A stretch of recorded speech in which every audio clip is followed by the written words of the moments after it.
तो petrol diesel की कीमतें लगातार बढ़ रही है, इसका किस तरह का असर ट्रांसपोर्ट सेक्टर पर पड़ रहा है, इस पर ज़्यादा जानकारी के लिए हमारे साथ फोन लाइन पर जुड़े हैं जयपुर ट्रांसपोर्ट एसोसिएशन के अध्यक्ष इंद्र कुमार चड्ढा। इंद्र कुमार जी, आपका स्वागत है पत्रिका टीवी में। हाँ जी सर। पेट्रोल डीजल की कीमतें 17 दिन से बढ़ रही है इंद्र कुमार जी, और अब आप पर किस तरह का असर पड़ा है? ट्रांसपोर्ट बहुत बड़ी चीज़ है माल को ढोने के लिए, और क्या असर पड़ा है आप पर? सर ये जो 8 आने करके सड़सठ पैसे बढ़ गया, 86 पैसे बढ़ गया, इससे कोई रेट तो हमारे बढ़ते नहीं है। और हमारे रेट नहीं बढ़ने की वजह से अब ये 8-9 रुपए लीटर, एकदम 8 रुपए लीटर बढ़ गया एक साथ में जी। इसका नेचुरली सारा हमारे ऊपर लोड पड़ रहा है। और इधर से वैसे ही पहले ही बिजनेस नहीं है, क्योंकि कोरोना काल में वैसे 2.5-3 महीने लॉकडाउन से उठे हैं।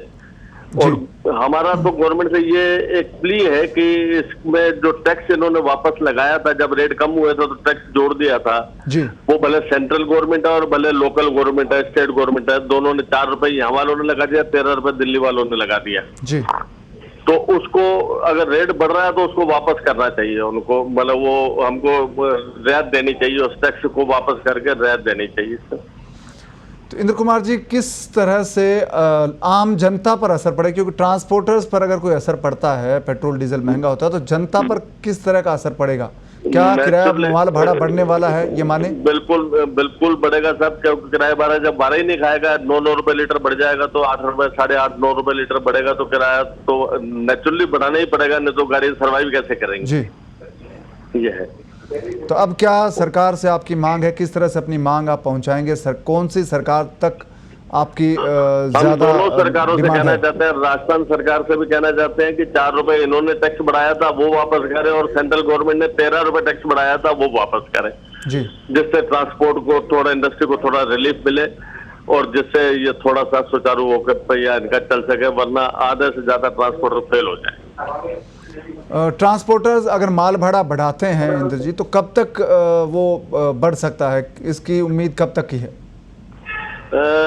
अब देखिए, अब अभी तो बाजार में माल ही नहीं है, बढ़ाएंगे किस पे? बढ़ेगा तो तब जब थोड़ा सा माल चालू होगा तो फिर रेट बढ़ना चालू हो जाएगा इसका जी। ये है जी। धन्यवाद इंद्र कुमार जी इस तमाम जानकारी के लिए, अपने बात साझा की। तो पेट्रोल डीजल की अगर कीमतें नहीं घटी तो इसका असर माल भाड़े पर पड़ेगा, और लगातार माल भाड़े का अगर उसमें बढ़ोतरी होती है तो आम जनता पर महंगाई का बोझ बढ़ेगा, क्योंकि माल ढुलाई की अगर लागत बढ़ती है तो वस्तुओं की कीमत भी बढ़ जाएगी, चाहे वो सब्जी हो या फिर तमाम चीज़ें जो आप खरीदते हैं दुकान से अपने रोज़मर्रा की ज़िंदगी के लिए, वो आपको महंगी मिलेंगी।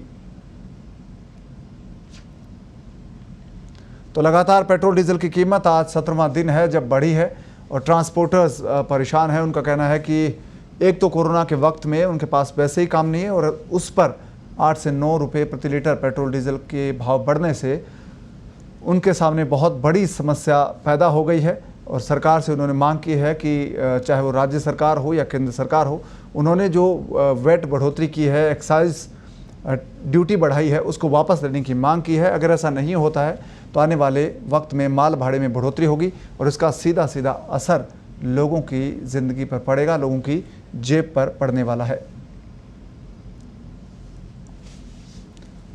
तो लगातार पेट्रोल डीजल की कीमतें बढ़ने से अब चिंता लोग जता रहे हैं, क्योंकि कमाई है उनकी वो कम हो गई है, लोगों के सामने खुद का गुजारा करने का संकट है। ऐसे दौर में पेट्रोल डीजल महंगा होने से उनकी मुश्किलें बढ़ती जा रही है।